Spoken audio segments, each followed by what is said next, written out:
Okay, so we're starting chapter 6, section 2, exponential models. There's a couple things we're going to focus on in section 2. We're really going to focus on rewriting functions to find specific rates.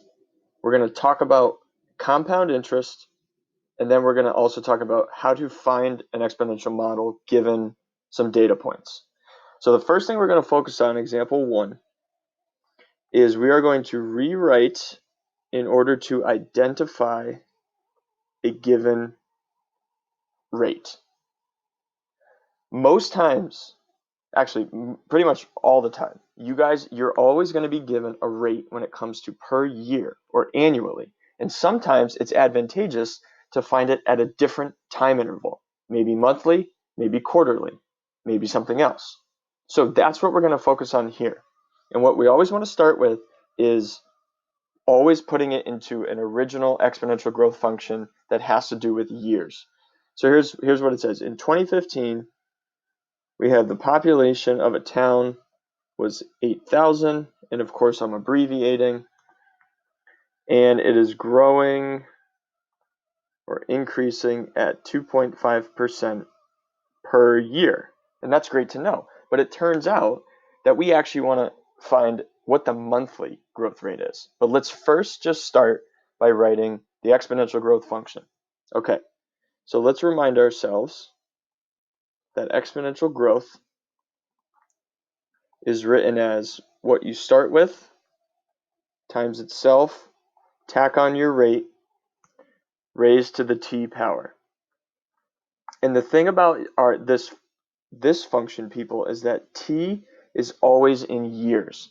So naturally, if we want to find the rate of something another time interval like months, we have to account for that.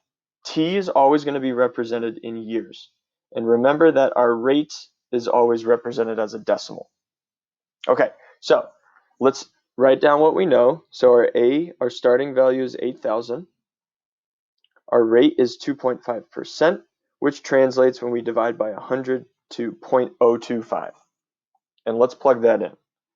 So we're going to get y equals 8,000 times 1 plus 0.025 to the t power. And then let's clean it up. 1 plus 0.025 is just 1.025 to the t. Okay, this is growth annually. Now, we want to know the growth monthly. So this is good. So we have y equals 8,000 times 1.025 to the t. But it's asking us to find the growth rate monthly. So if t is always represented in years, if we want to find something that's monthly, well, that means in a year it'll actually happen 12 times. And in 2 years it'll actually happen 24 times. So the thing you want to ask yourself, and you'll see this when we talk about compounding too, is ask yourself, if you want to think about monthly, think about how many times in a year that happens. So in this case, it's going to be 12. So that means that we need to take however many years, this t value, we need to convert that so that it happens every month, so that it becomes 12t. Because if you take the number of years times it by 12, that will tell you how many months that's occurring. And the other thing, guys, that's going to change is that this rate here, this rate is based on an annual amount. So if you want to find out what portion of it per month, that means we're going to have to cut it down, right? If you get money for a year, right, every month it gets parsed up into smaller chunks. So the rate is definitely going to be smaller. If it's 2.5% per year, that means it's going to be smaller. It's going to be a 1/12 of that, but exponentially related. And I'll show you how that works. Okay, so we need to get 8,000 times 1.025, and we need to raise it to the 12t because we need to get 12 in there. But we know that we can't just go around adding a 12 because then that completely changes the function. We need to manipulate the equation so that we're not changing its value.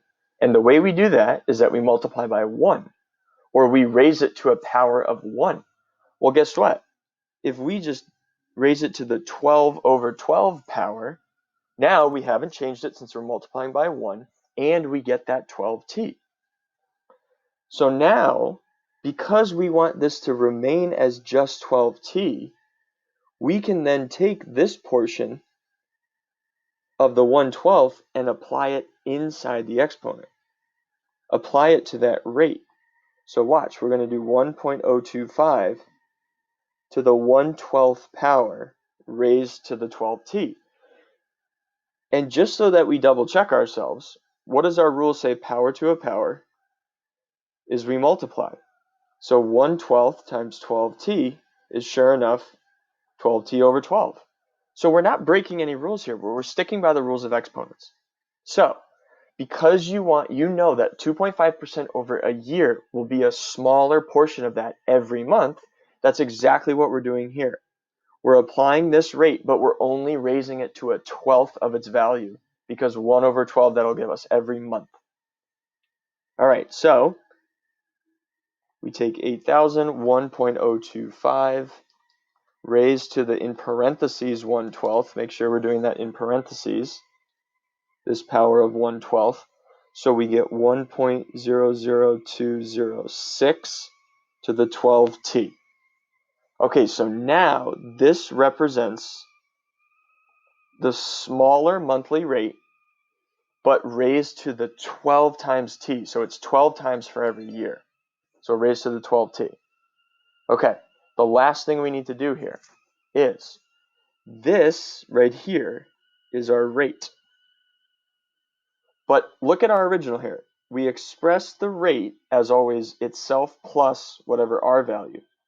So if we bring that same idea down here, that means this function is really going to look like 8,000 times 1 plus the rate of 0.00206 to the 12t. All I did was break apart the piece of the 1 and the decimal piece. And then if our rate is 0.00206, that means to get it back into a percentage, we'll times it by the 100. So we get 0.206% each month. So if you have 2.5% for the whole year, this is our process to try to get down to get the monthly percentage increase, which is only 0.206%. So it's a pretty meaty problem for example 1, but give the try problem a shot. We got it.